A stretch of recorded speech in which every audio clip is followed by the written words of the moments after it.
Hey, Laura here from the Unprofessional, and I made a custom table. I didn't really make a custom table, but I combined a tabletop and legs to make the exact table I wanted, and I'm going to show you how. I built a dining bench between two windows in a transition space between my living room and my kitchen because I don't have a dedicated dining space in my house. When I built the bench, I wasn't thinking much about the table, other than it would have to be small and pretty narrow when compared to other dining room tables. Because one side of my table has a bench, I knew I needed pedestal legs or X legs so that we can slide in and out from the table without knocking our knees on the legs. I also wanted the table to be shorter than the bench so that the bench seemed both like part of the dining space and also like part of the living room furniture. I never imagined it would be so difficult to find a table to meet these specs, but I looked and I couldn't find anything.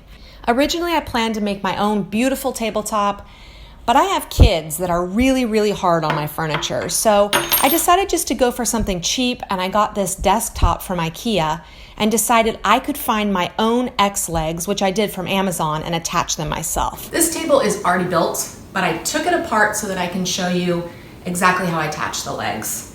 You don't need very much for this. Safety equipment, of course. You need a socket wrench. You need some bolts. The bolts, the hardware might come with your table legs, or they might not. The one thing you need to make sure is whatever bolt you use is pretty thick and also not too long. What you can do is you can check to make sure it's not gonna stick out of the table, because if you drill this in and it sticks out of the top of the table, then you've got a problem. When I got this tabletop, desktop, IKEA desktop, I gave it a light sanding, and you can stain it the color that you want. I actually used a clear polyurethane. Space was the most important driving factor for the way I placed my legs on the table. I knew I needed 2 chairs on one side, so I measured that out. I also knew I needed the possibility of adding a chair to each end of the table. I gave that 8 inches, which is about as short as you can possibly have for someone to be comfortable at the end of a table. I also wanted to make sure that I was even on both sides. So these are 24 inches wide, 28 inches tall.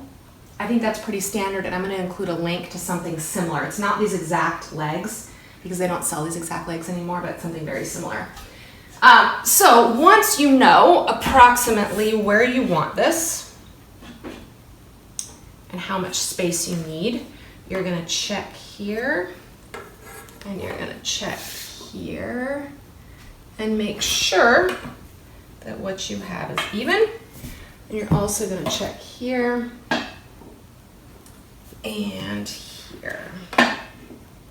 Okay, once you have that even, you'll use a pencil and you will mark your spots, and then you are going to drill.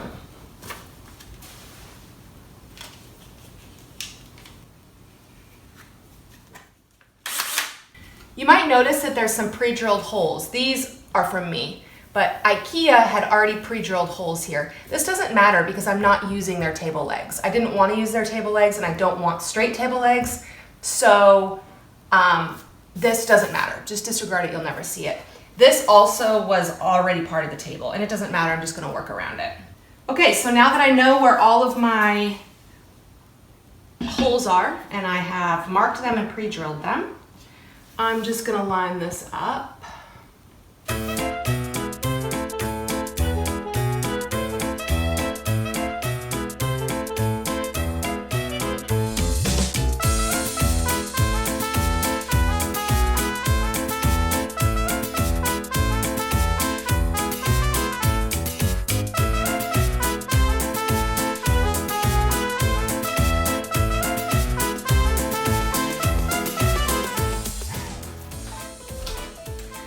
Now you can use any combination of tabletop and legs that you want to make your own custom table. Thanks for watching. This has been Laura from The Unprofessional. To see written instructions for this project and other DIY projects, visit my website, theunprofessional.com. And if you like this video, please don't forget to click the like button and subscribe. I get a lot of questions about the source of this table on my YouTube channel and my blog. So remember, if you subscribe and you leave me a message, I will actually